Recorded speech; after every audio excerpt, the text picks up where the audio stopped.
Olá, quinta-feira, 30 de maio, feriado de Corpus Christi. No próximo sábado é Dia Mundial da Criança. E hoje aqui no Nesp Notícias a gente discute os direitos delas. Donos de animais investem em tratamentos médicos diferenciados. Além de acupuntura e fisioterapia, pode haver até intervenção de remédios naturais. E Barra Bonita é opção de passeio no feriadão.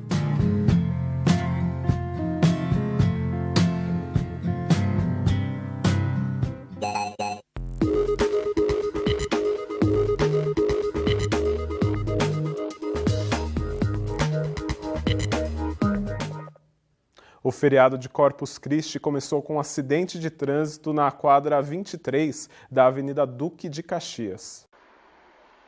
Um Corsa e uma Pajero colidiram no cruzamento com a Rua Goiás. A força da colisão chegou a arrancar uma das rodas dianteiras do Corsa. A traseira do carro foi destruída. O condutor da Pajero afirma ter atravessado o cruzamento no sinal verde para ele, versão confirmada pela polícia inicialmente. No entanto, o motorista tinha sinais de embriaguez e foi levado ao plantão da Polícia Civil. 2 mulheres e uma criança que estavam no Corsa ficaram feridas e precisaram de atendimento médico. Por causa do acidente, a quadra 23 da Duque chegou a ser interditada. O delegado Roberto Cabral Medeiros informou que o condutor da Pajero passou por exame clínico e de sangue, mas se recusou a utilizar o bafômetro. Durante o exame clínico, o médico atestou que o motorista estava alcoolizado, portanto, cometeu uma infração de trânsito. Ele foi multado e terá habilitação suspensa por 1 ano. O resultado do exame de sangue ainda não saiu. Dependendo da quantidade de álcool verificada, o motorista da Pajero pode passar a responder por crime. Já os ocupantes do Corsa tiveram apenas ferimentos leves. E na rodoviária de Bauru, o movimento foi grande durante o dia todo. A expectativa da Endurb é de que o movimento seja intenso aqui na rodoviária nos próximos dias, principalmente hoje e domingo. Em dias normais, passam por aqui cerca de 3.500 pessoas, mas esse número dobra em feriados prolongados como esse de Corpus Christi. As empresas já colocaram carros extras para operar, mas para evitar problemas, a dica é comprar a passagem de ida e de volta, principalmente para destinos muito procurados, como São Paulo e Campinas. As 3 empresas que operam aqui no terminal rodoviário de Bauru têm opções de destino para 305 cidades de todo o país. Catiúcia Reis para o Nesp Notícias. Hoje a chuva deu uma pequena trégua. Veja a previsão do tempo para amanhã. Os radares não detectam chuva no estado de São Paulo, mas pode voltar a chover fraco, principalmente na região da divisa com Minas Gerais. O tempo deve melhorar nos próximos dias. Em Bauru, a chuva deu uma trégua, mas o frio continua principalmente na madrugada. A máxima hoje foi de 22 graus. Os ventos sopram a 9 km por hora e a umidade relativa do ar está em 78%. Amanhã pode esquentar um pouco e a temperatura chega a 28 graus em Bauru e em Piratininga. Em Agudos, a máxima será de 26 graus. A medicina tem evoluído e tratamentos com remédios naturais e técnicas chinesas, como a acupuntura, cada vez mais ganham espaço. Só que não são só os seres humanos que se beneficiam disso. Algumas clínicas veterinárias são verdadeiros hospitais. O Zap é um dos cachorros da família do Francis. Há cerca de 5 meses, teve paralisia total nas pernas traseiras. E o diagnóstico assustou a família. A princípio, a notícia que nós tivemos foi triste, que ele jamais andaria, voltaria a se locomover. Com remédios e empenho dos donos, agora o cãozinho já consegue andar e brincar. Muito bom. Hoje ele já está 80% recuperado, já consegue ter a autonomia dele quase que total. Além dos remédios, a família do Zap optou por um tratamento mais completo. Com a ajuda de vários profissionais, o cachorrinho escapou de uma cirurgia complexa. E agora, a previsão é que logo volte a andar normalmente. As agulhinhas da acupuntura foram essenciais para a recuperação. São 20 minutos uma vez por semana. E o Zap fica quietinho. Nem se incomoda com as agulhas que a Lisandra coloca perto da lesão. Além disso, o ZAP faz uma sessão de fisioterapia por semana. Por 40 minutos, a veterinária Lisandra estimula os movimentos das pernas, as mesmas que antes nem se moviam. Isso.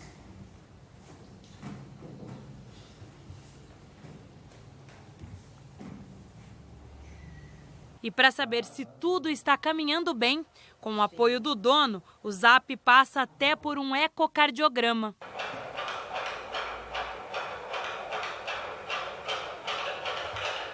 Essas várias iniciativas, que se complementam, fazem parte do que os médicos chamam de tratamento holístico.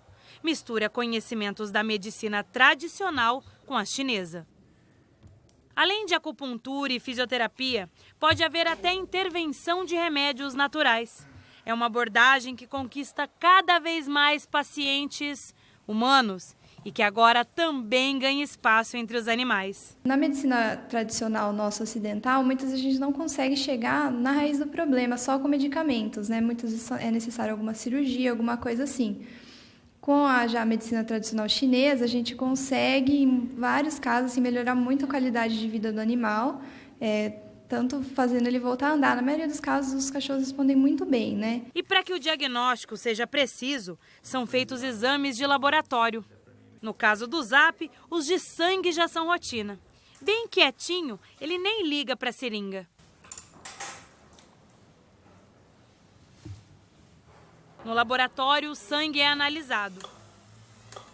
Os exames laboratoriais, eles vêm para ajudar o clínico, o veterinário, a chegar num diagnóstico. Eles normalmente têm uma suspeita e que, através dos exames, a gente ajuda, auxilia a chegar num diagnóstico. São tecnologias modernas que saem dos hospitais convencionais e vêm para as clínicas veterinárias. Outra opção são os diagnósticos por imagem, que também ajudam a descobrir com precisão o problema dos animaizinhos. Nesta sala, a Docinho passa por um ultrassom. O objetivo é verificar se a cachorrinha tem algum tumor que esteja causando a queda da imunidade. O diagnóstico por imagem é fundamental para a gente excluir algumas doenças e até mesmo diferenciar doenças que, porventura, tenham o mesmo sinal clínico. A dona da Docinho fica do lado e presta atenção em cada detalhe. Tudo para garantir que a cachorrinha, um membro da família, receba todos os cuidados necessários. Ela é um anjo mesmo. Sempre companheira, sempre próxima. E a gente gosta de cuidar. E eu gosto muito, sou louca por animais e gosto bastante de cuidar. No próximo bloco, vamos falar com o advogado Olavo Pellegrina sobre os direitos das crianças. E ainda hoje, uma dica de viagem para o seu feriado. Conheça Barra Bonita. Voltamos já.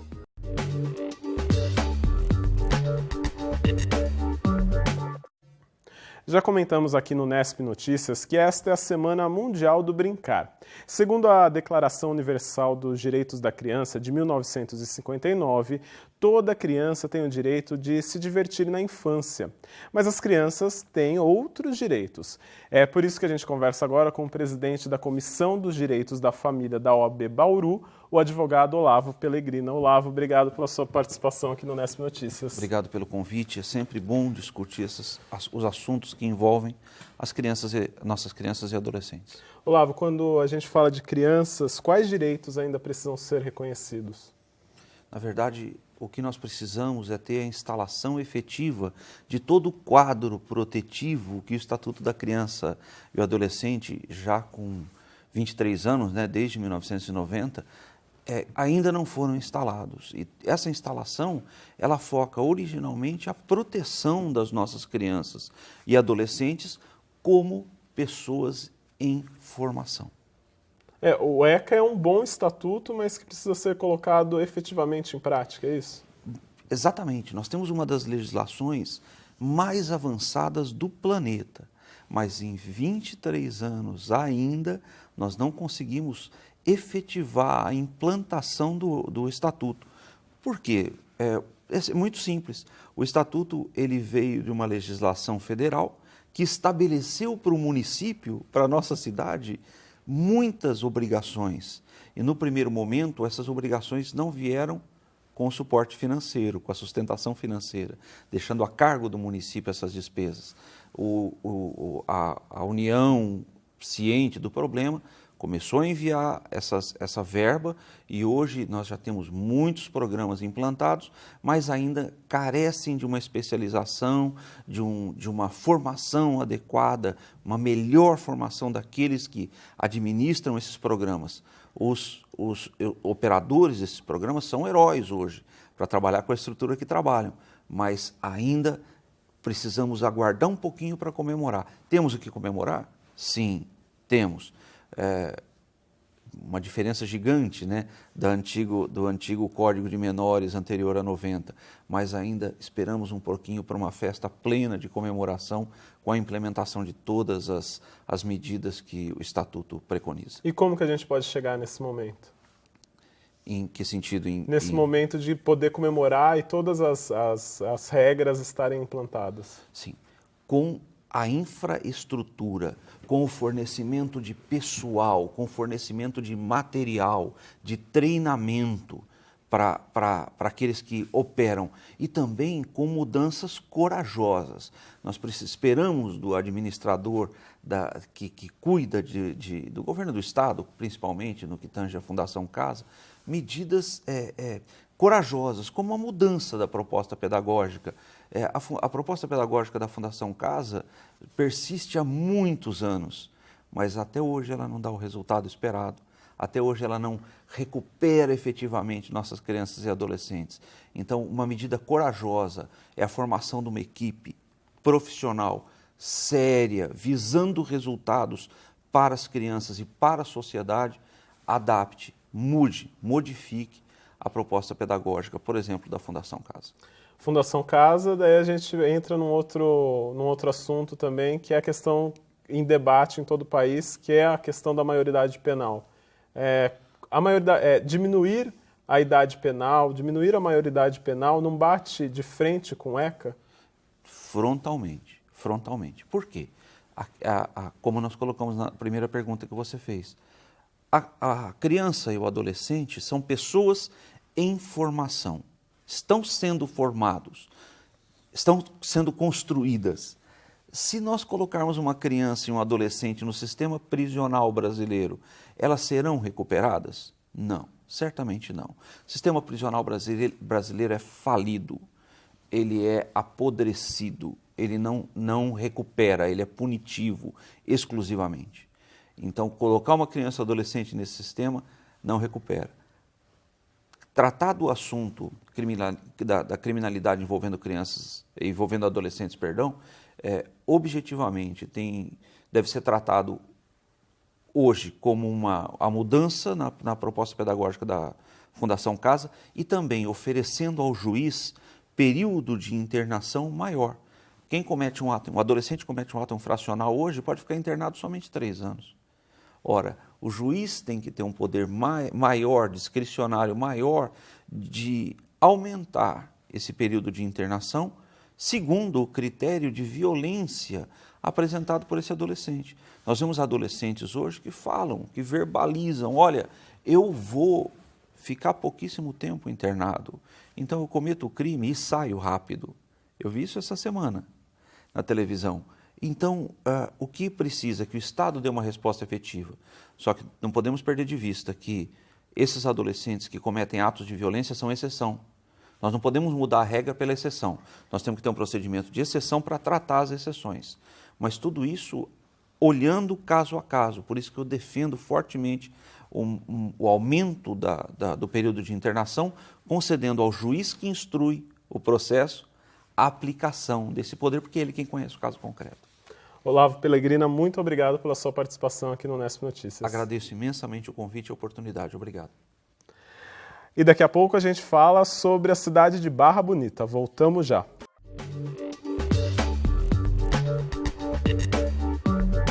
Hoje é feriado de Corpus Christi, dia em que a Igreja Católica celebra um dos sacramentos da religião, o Corpo de Cristo. Para comemorar a data, a paróquia Nossa Senhora das Graças, na região do Parque Vista Alegre, está com a exposição Os Milagres Eucarísticos, até o dia 2 de junho. São fotos e textos com 132 milagres reconhecidos pelo Vaticano. Pelos quadros, é possível conhecer um pouco dos fatos e locais onde os milagres aconteceram. Um deles é o da cidade de Lanciano, na Itália. Segundo a Igreja Católica, no ano 750 d.C., um sacerdote duvidou da presença de Deus na Eucaristia. Durante a celebração, após as palavras de consagração, a hóstia virou carne e o vinho sangue, fato que mais de 1000 anos depois foi comprovado por especialistas. É o momento de aprofundarmos a nossa fé na Eucaristia. É Jesus Cristo que fica presente na espécie do pão e do vinho.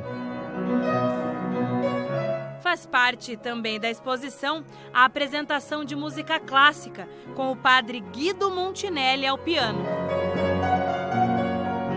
A visitação é das 4 da tarde às 9 da noite, de segunda a sexta. Aos sábados é das 2 da tarde às 9 da noite e aos domingos das 8h30 da manhã ao meio-dia e das 4 da tarde às 9 da noite. E por falar em feriado, que tal aproveitar os dias de folga para entrar em contato com a natureza e conhecer um dos rios mais importantes do país? Vamos até Barra Bonita. A aproximadamente 80 quilômetros de Bauru está Barra Bonita, uma cidade de 35 mil habitantes, bem no meio do estado de São Paulo. A estância turística é uma opção de lazer para quem quer fugir da correria dos grandes centros urbanos. É um passeio diferente para nós, né, que estamos acostumados com aquela vida pesada de trânsito, a gente veio relaxar um pouco. Quando os turistas chegam, já conhecem um dos patrimônios históricos da estância, a Ponte Campos Sales, construída pelos alemães e trazida ao Brasil no começo do século passado. Na Avenida Pedro Ometo, tem opções de gastronomia para todos os gostos e bolsos. Aqui é espaço para caminhar ao ar livre, praticar esportes ou aproveitar as barraquinhas de artesanato. A gente vai se divertir muito, comer bastante, graças a Deus, que Deus abençoe todo mundo, que o barco não afunde, né? Robson e a família podem ficar tranquilos. O passeio de navio pela hidrovia Tietê é a principal atração da cidade. São 3 empresas que fazem transporte turístico de passageiros em navios. A primeira foi inaugurada pela família do Capitão Hélio. Não havia nada de turismo no Tietê ainda, mas teve uma pessoa, que me permita falar aqui, foi meu pai, o senhor Rafael Palmesan. Acho que ele guardou no íntimo dele que essa antiga geração, eles viram navegar pelas águas do Tietê os navios que eram movidos a vapor, o Visconde de Tu, Souza Queiroz. E meu pai acho que guardou essa ligação forte com o rio. E o sonho de ver um turismo pelo Tietê, que eu acho que realmente foi isso, fez com que ele fabricasse o primeiro barquinho, que era para 12 pessoas, que chamava Cidade Simpatia. Então nós começamos a fazer um passeio da Barra até a prainha de Igaraçu. Ficava o dia inteiro, era como um ônibus, um barco circular. Pegava as pessoas aqui, levava até a prainha, trazia de volta e assim era o dia inteiro. Pegou. Então foi lançado o Crepúsculo Romântico, de 12 passageiros, deu um pulinho para 46 passageiros. Hoje, os navios embarcam com 600 pessoas. Chacrinha foi um dos primeiros marinheiros desses passeios. O tempo passa, mas as memórias ficam. Começou com pouca gente. Ia na encruza, bordava, depois começou a aumentar mais. E o passeio faz sucesso até hoje. Olha as filas na beira do rio. Depois de embarcar, é só ligar os motores. E por algumas horas, o cenário é de muito verde e um belo rio. Mais de 11 milhões de pessoas já embarcaram nos navios de Barra Bonita. Se na capital o Tietê é conhecido como o maior esgoto a céu aberto do país, aqui ele é sinônimo de beleza, proteção ambiental e desenvolvimento econômico. Não é à toa que 70% dos passageiros dos navios são da capital paulista. É muito legal porque quando você olha para São Paulo e você vê aquele rio todo sujo, todo morto, e você não imagina que aqui você teria um rio bem limpo e navegável ainda, né? A gente lá convive com muito trânsito, muita poluição, chega aqui, a natureza, né, céu limpo, o rio limpo, é tudo muito melhor. Numa velocidade de 17 km por hora, o capitão comanda o navio. Mas não faz só isso, é um show à parte. Quem trouxe a sogra para passear hoje a bordo? Ah, você trouxe? Você é uma daquelas noras que sabia que nós temos colete salva-vida especial. Ah, o seu marido trouxe? Ele sabia que tem colete salva-vida especial para a sogra a bordo? Sabia? Aquele colete cheio de chumbo.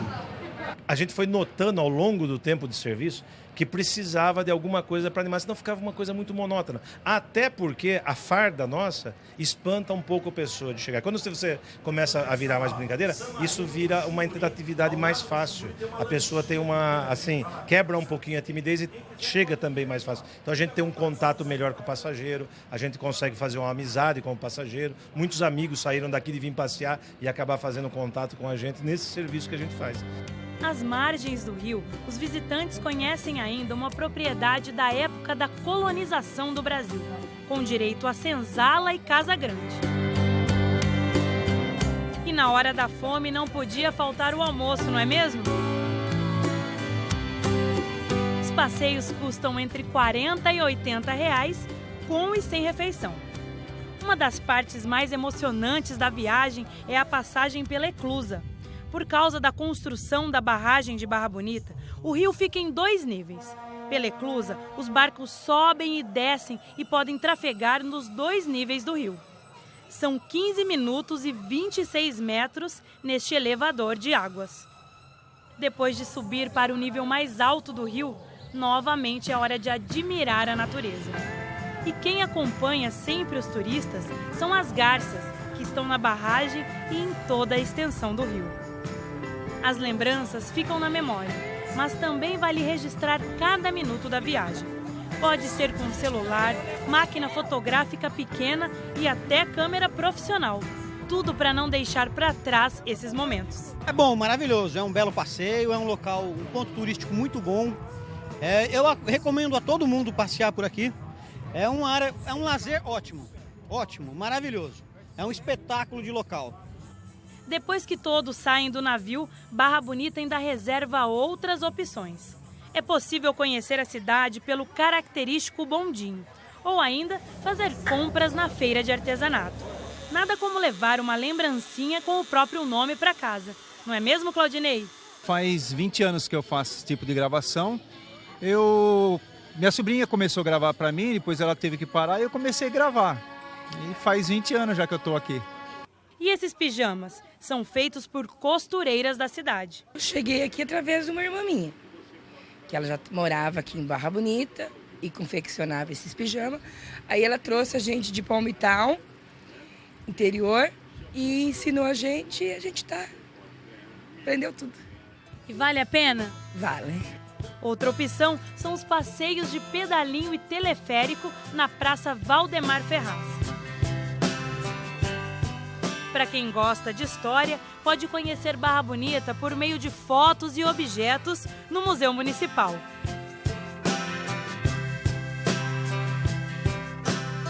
E o Memorial do Tietê revela o desenvolvimento econômico em torno do rio. A maioria dos pontos turísticos são na beira do Tietê. Não é à toa que a economia tem relação direta com as águas, seja pelo turismo, pela geração de energia, de emprego e renda. Mas o principal é o carinho de quem mora aqui, pela cidade e também pelo rio. É bom morar em Barra Bonita, eu gosto daqui. Eu estou aqui há 31 anos, né? Muito bom. Já tem o nome, é bonita, né? E para se viver aqui é muito bom.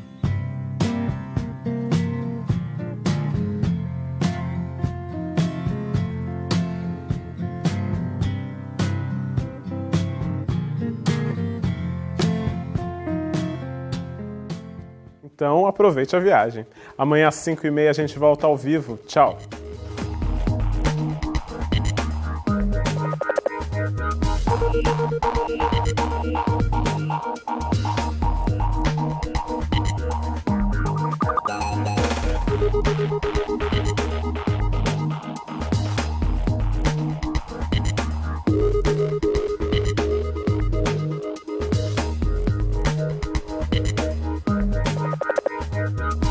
Música